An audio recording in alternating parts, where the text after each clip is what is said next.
গুপ্তসূত্র এটা আসছে, এটা মূলত সূত্রপাত হয়েছে জামাত শিবিরকে দিয়ে। শিবিরের কর্মীরা যখন নাকি তারা বলল যে তারা বৈষম্য বিরোধী আন্দোলনও না, তারা ছাত্রলীগও না, তারা আসলে শিবির করছে।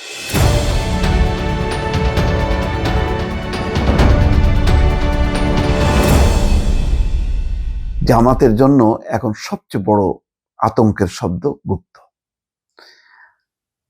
আজকে দেখছি যে জামাতের আমির একটা জবাব দিয়েছেন, যারা পালিয়েছিল তারাই আপনাকে গুপ্ত বলে। ইঙ্গিতটা পরিষ্কার, সম্ভবত তারেক রহমানের দিকে ইঙ্গিত। কিন্তু তারেক রহমান কি পালিয়েছিল, বিষয়টা তো বলা ঠিক না। পরিস্থিতি এমন ছিল, তার তো জীবনহানি হবার উপক্রম। এবং আজকে যদি তারেক রহমান ওই সময় না যেতেন, মানে যে অবস্থা, তাহলে তিনি পঙ্গু হতেন। যদি পঙ্গু নাও হতেন, তাহলে এই হাসিনা সরকার কিন্তু প্রথমেই তারেক রহমানের ফাঁসি নিশ্চিত করত। এই ব্যাপারে কোনো সন্দেহ নেই। পালিয়ে যে জীবন বাঁচিয়েছে তারেক রহমান, এবং তারেক রহমানের জীবন বাঁচানোতে এই বিএনপি নামক দলটি এখনো বেঁচে আছে বলা যায়।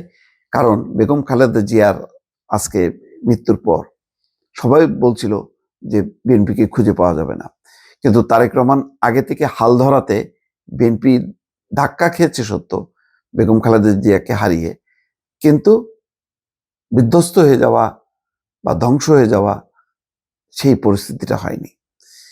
তো যাই হোক, সেই ক্ষেত্রে জামাতের আমির বোঝাই যাচ্ছে এই শব্দের মধ্য দিয়ে যে একটা ক্ষোভ প্রকাশ করছেন। তিনি বলছেন যে অনেকে আমাদেরকে খোঁচা দেয়, আমরা নাকি গুপ্ত নাকি সুপ্ত, লজ্জা।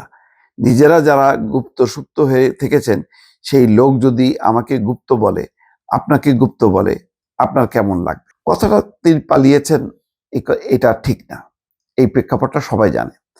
কিন্তু এই যে গুপ্ত সুপ্ত এটা আসছে, এটা মূলত সূত্রপাত হয়েছে জামাত শিবিরকে দিয়ে। শিবিরের কর্মীরা যখন নাকি তারা বলল যে তারা বৈষম্য বিরোধী আন্দোলনও না, তারা ছাত্রলীগও না, তারা আসলে শিবির করতেন। এই যে বিভিন্ন বিশ্ববিদ্যালয় থেকে যখন নাকি তারা প্রকাশিত হতে শুরু করলো, তখনই একটা ধাক্কা, কিরে সেদিন তারা বৈষম্য বিরোধী, তার আগে তারা ছাত্রলীগ করতো, এখন তারা কোথা থেকে আসলো? তারপর আস্তে আস্তে দেখা গেল যে জামাতেরও অনেক নেতা কর্মী গত 10 বছরে তারা নানাভাবে প্রশাসনে, পুলিশে এবং বিভিন্ন রাজনৈতিক দলের ভেতরে ছিল। এখন তারা সেখান থেকে বের হয়ে জামাত ইসলাম করছেন, দলের পক্ষে সক্রিয় হয়েছেন। সেই কারণে তাদেরকে গুপ্ত বলা হচ্ছে, এবং এটা জামাতকে সমালোচনার একটা অন্যতম হাতিয়ার কিন্তু এখন এই গুপ্ত সুপ্ত। তো এই গুপ্ত যখন বলা হচ্ছে, তো এটা তো তাদের জন্য স্বস্তিকর হচ্ছে না।